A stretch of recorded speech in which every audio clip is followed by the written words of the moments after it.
Hello दोस्तों, आज हम लोग विज्ञान कक्षा 8वीं का अध्याय तीसरा हम लोग संश्लेषित रेशे और प्लास्टिक के बारे में हम लोग अध्ययन करेंगे। तो सबसे पहले संश्लेषित रेशे और प्लास्टिक के बारे में अध्ययन करेंगे।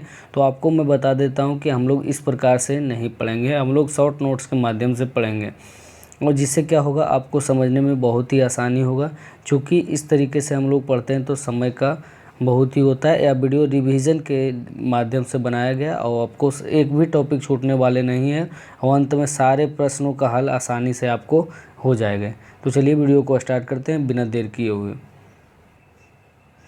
तो सबसे पहले देखेंगे संश्लेषित रेशे क्या है।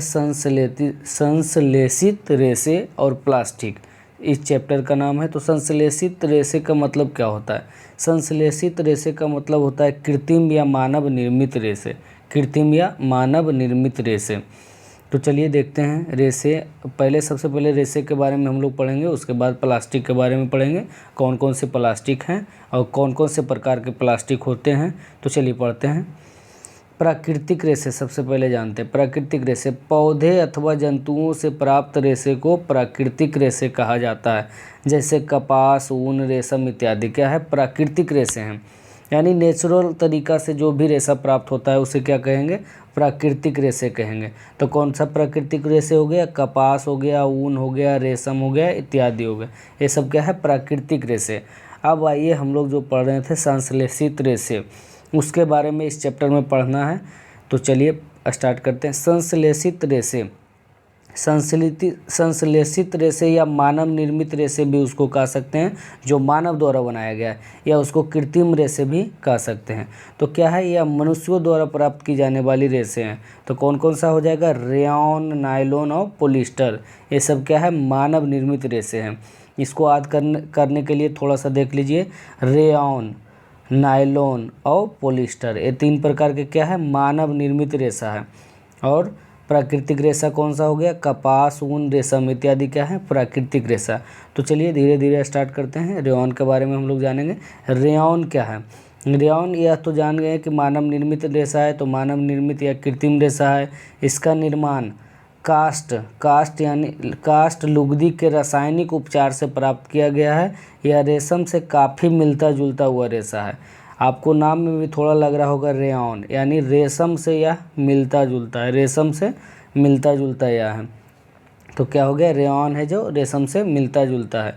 अब आइए जानते हैं रेयॉन का यूज किस चीज़ में होता है। तो रेयॉन का यूज और प्लस कपास मिलाकर बिस्तर की चादर बनाया जाता है। और रेयॉन प्लस ऊन मिलाकर क्या बनाया जाता है? गलीचा या कालीन। जो देखते होंगे शादी विवाह वगैरह में टेंट पंडाल में गलीचा ज़मीन में जो बिछाया रहता है, उसमें रेयॉन और प्लस ऊन मिलाकर बनाया जाता है। अब बिस्तर की चादर जो बनाया जाता है रेयॉन और कपास मिलाकर बनाया जाता है। इसको थोड़ा ध्यान से देख लेंगे। रेयॉन और प्लस कपास मिलकर क्या बनता है? बिस्तर की चादर। और रेयॉन प्लस ऊन मिलकर गलीचा बनाया जाता है। हम लोग रेयॉन के बारे में पढ़ लिए। अब नायलॉन के बारे में जानते हैं। नायलॉन का निर्माण 1931 में कोयला, जल और बालू से किया गया। यह प्रथम पूर्ण रूप से संश्लेषित रेशा था। यानी मानव निर्मित प्रथम रेशा कौन था? नायलॉन था। कौन था? नायलॉन। नायलॉन को सबसे पहले ही मानव द्वारा बनाया गया था। यह क्या है? बहुत ही मजबूत रेशा है। यानी देखिए यहाँ पे लिखा हुआ है भी, यह प्रबल, प्रत्यास्थ और हल्का रेशा है। यह चमकीला और घुलने में सुगम होता है। यानी इसे साफ करने में बहुत ही आसानी होता है। आइए देखते हैं नायलॉन से निर्मित वस्तु, यानी नायलॉन रेशा से कौन कौन से निर्मित वस्तु है। तो जुराबे जिसे मोजा कहते हैं, रस्से, तंबू, दांत साफ करने का ब्रश, कारों की सीट में पट्टे, स्लीपिंग बैग, पर्दा, पैरासूट और चट्टानों पे चढ़ने के लिए रस्सी। तो चट्टानों पे चढ़ने के लिए रस्सी, ये सब किसका प्रयोग से बनता है? नायलॉन की रस्सी से बनता है। तो हम लोग ध्यान रखेंगे चट्टानों पे चढ़ने के लिए कौन सा रस्सी का प्रयोग किया जाता है? नायलॉन के रस्सी का। और नायलॉन क्या है? प्रथम मानव निर्मित रस्सी है, धागा है या रेशा है, जो भी बोल सकते हैं। अब आइए देखते हैं पॉलिएस्टर और एक्रिलिक क्या है? यह एक प्रकार का संश्लेषित रेशा है। पॉलिएस्टर भी मानव निर्मित रेशा को ही संश्लेषित रेशा भी कहते हैं। तो क्या है? यह एक प्रकार का संश्लेषित रेशा है। इसे रेशा से बने कपड़े में आसानी से सिलवटें नहीं पड़ती है। यह सपाट रहती है और सरलतापूर्वक धुल जाती है। ये भी क्या है? सरलतापूर्वक धुल जाती है। इसका देखिए प्रकार कौन से हैं। पॉलिस्टर का टेरिलीन, पॉलीकॉट और पॉलीवूल, ये क्या है, पॉलिस्टर का प्रकार है। टेरिलीन, पॉलीकॉट और पॉलीवूल। अब आइए देखते हैं इसका निर्माण कैसे होता है। पॉलीकॉट का निर्माण कैसे होता है, पॉलिस्टर प्लस कपास, कपास जो नेचुरल रेशा है उसे मिलाकर क्या बनाया जाता है, पॉलीकॉट।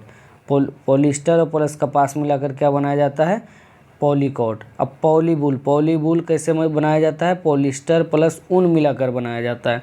आप यहाँ पर देख रहे होंगे पॉलीवूल, वूल यानी ऊन आद रख लेंगे, कॉट यानी कपास आद कर लेंगे। पॉलिस्टर में मिलाकर कपास को पॉलीकॉट बनाया गया, पॉलीवूल में मिलाकर पॉलीवूल बनाने के लिए पॉलिस्टर और ऊन का प्रयोग किया गया। अब आइए देखते हैं इसका निर्माण पॉलीएस्टर वास्तव में एक रसायन है जो एस्टर कहलाता है। एस्टर फलों को उनकी गंध प्रदान करता है। आइए देखते हैं आगे। एक्रिलिक, यह ऊन के सदृश दिखने वाला संश्लेषित रेशा है जो ऊन से सस्ता तथा टिकाऊ होता है तथा ये विभिन्न रंगों से उपलब्ध होता है। एक्रिलिक क्या है, ऊन के समान दिखता है। ऊन के समान दिखने वाला कौन सा रेशा हो गया, एक्रिलिक। क्या है, एक्रिलिक। एक्रिलिक क्या है, ऊन के समान दिखने वाला रेशा है और सस्ता और टिकाऊ भी है। अब आइए जानते हैं पीईटी, जिसे पॉलीएथिलीन टरथेलेट जिसे कहा जाता है। यह एक बहुत सुपरिचित प्रकार का पॉलिएस्टर है। इसका उपयोग बोतल, बर्तन, फिल्म, तार आदि बनाने में प्रयुक्त होता है। तो पॉलीएथीन टेरलेथ जिसका यूज किस में किया जाता है, बोतल बनाने में, बर्तन बनाने में, फिल्म, तार आदि बनाने में प्रयुक्त होता है। अब आइए देखते हैं नेक्स्ट, संश्लेषित रेशा का गुण धर्म क्या है, मतलब गुण क्या है। मानव निर्मित रेशा जो है, जिसे कृत्रिम रेशा भी कहा जाता है, उनका गुण धर्म क्या है, वो क्या होता है, शीघ्र सूखते हैं, अधिक चलाऊ और कम महंगा यानी सस्ता होता है और आसानी से उपलब्ध होते हैं और रखरखाव में सुविधाजनक है। तो क्या है, मानव निर्मित रेशा के बारे में हम लोग जान गए। अब जानते हैं हम लोग प्लास्टिक के बारे में। प्लास्टिक संश्लेषित रेशा की तरह प्लास्टिक भी बहुलक होता है। सभी प्लास्टिक इकाइयों की व्यवस्था एक ही प्रकार के नहीं होती, कुछ में यह रेखीय होती है और कुछ में तिर्यकबद्ध होती है। यानी प्लास्टिक का निर्माण किससे होता है, तो बहुत प्रकार के बहुलक का मतलब होता है बहुत सारे संश्लेषित रेशे को मिलाकर क्या है, बनाया जाता है, प्लास्टिक का निर्माण होता है। चलिए आगे देखते हैं। कुछ क्या है रैखिक इस प्रकार से होते हैं और कुछ क्या है क्रॉसबद्ध व्यवस्था में होते हैं। रैखिक, कुछ क्रॉसबद्ध व्यवस्था में होते हैं। आइए जानते हैं प्लास्टिक के बारे में। प्लास्टिक दो प्रकार के होते हैं। क्या है, प्लास्टिक दो प्रकार के होते हैं। कौन कौन से होते हैं, थर्मोप्लास्टिक और थर्मोसेटिंग प्लास्टिक। थर्मोप्लास्टिक और थर्मोसेटिंग प्लास्टिक। थर्मोप्लास्टिक के बारे में जानते हैं। थर्मोप्लास्टिक ऐसा प्लास्टिक जो गर्म करने पर आसानी से विकृत हो जाते हैं, जैसे सरलतापूर्वक मुड़ जाते हैं, यानी जिसे गर्म करते हैं तो आसानी से वह पिघल जाता है, तो उसको क्या कहेंगे, थर्मोप्लास्टिक। जैसे देखते होंगे पॉलीथीन वगैरह डायरेक्ट पिघल जाता है, तो क्या हो गया, थर्मोप्लास्टिक हो गया। पॉलीथीन, पीवीसी, ये सब क्या है, खिलौने, कंघियों वगैरह जो समझ जाए कि आसानी से पिघल जाए, वो क्या हो गया, थर्मोप्लास्टिक। और जो आसानी से नहीं पिघले वो क्या हो गया, थर्मोसेटिंग प्लास्टिक। जैसे कुछ प्लास्टिक है जो आसानी से नहीं पिघलते, जिसे थर्मोसेटिंग प्लास्टिक कहा जाता है। जैसे क्या होता है, देखते हैं बिजली के स्विच वगैरह में स्विच लगा होता है जो प्लास्टिक बना होता है, लेकिन थर्मोसेटिंग प्लास्टिक, थर्मोसेटिंग से याद कर लीजिए कि फिक्स होता है। थर्मोसेटिंग सेटिंग से याद कर लीजिए कि ऐसा प्लास्टिक जो फिक्स है, वो पिघलेगा नहीं। आप लोग बर्तन वगैरह में, कुकर वगैरह में देखते होंगे, उनका हैंडल बर्तन वगैरह के हैंडल में लगा होता है, वो थर्मोसेटिंग प्लास्टिक होता है, यानी फिक्स प्लास्टिक होता है, वो पिघलता नहीं है। अब आइए जानते हैं थर्मोसेटिंग प्लास्टिक बेकेलाइट और मेलामाइन उसका उदाहरण है। थर्मोसेटिंग प्लास्टिक के दो उदाहरण है, बेकेलाइट और मेलामाइन।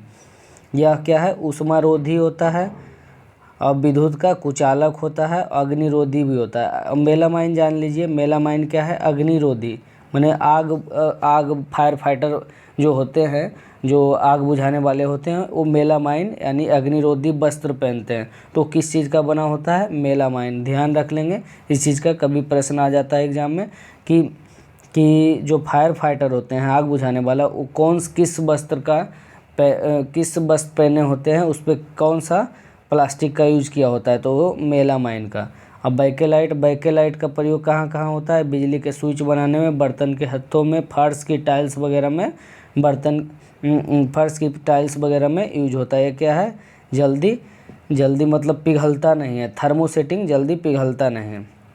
प्लास्टिक के कुछ गुण देख लीजिए।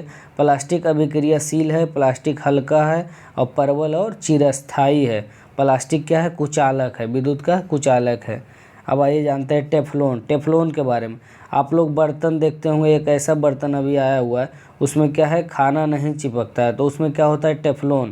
टेफ्लॉन का परत चढ़ाया होता है, जिससे क्या होता है? भोजन नहीं चिपकता है। तो क्या हो गया? एक विशिष्ट प्रकार का प्लास्टिक ही है टेफ्लॉन। अब आइए देखते हैं नेक्स्ट, जैव निम्नीकरणीय पदार्थ जो प्राकृतिक प्रक्रिया जैसे जीवाणु की क्रिया द्वारा अपघटित हो जाता है, क्या है? जैव निम्नीकरणीय, जो आसानी से विघटित हो गया, यानी जीवाणु के द्वारा आसानी से विघटित हो गया, तो क्या हो गया? जैव निम्नीकरणीय। और जो आसानी से विघटित नहीं हुआ, क्या हो गया? अनिम्नीकरणीय। तो कौन कौन से आसानी से विघटित हो जाते हैं?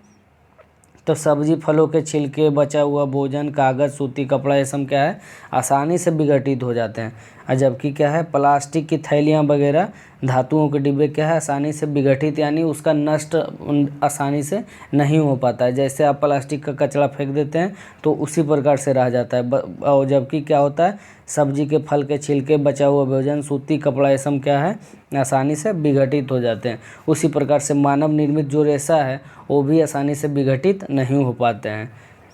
तो आइए देखते हैं नेक्स्ट, 5R का सिद्धांत अंतिम में है कि 5R का सिद्धांत है कि उपयोग कम करिए, प्लास्टिक का उपयोग कम करिए, रिड्यूस, और फिर पुनः यूज कीजिए, पुनः उपयोग कीजिए, रीयूज कीजिए, पुनः प्राप्त कीजिए, रिकवर कीजिए, उपयोग ना करना वो भी कीजिए, थैलियों का यूज कीजिए, पुनः चक्रण कीजिए, रिसाइकल कीजिए, या नहीं कि कोई भी सामान का जो रिसाइकल होने लायक है उसका रिसाइकल कीजिए, ना कि उसे फेंक दीजिए।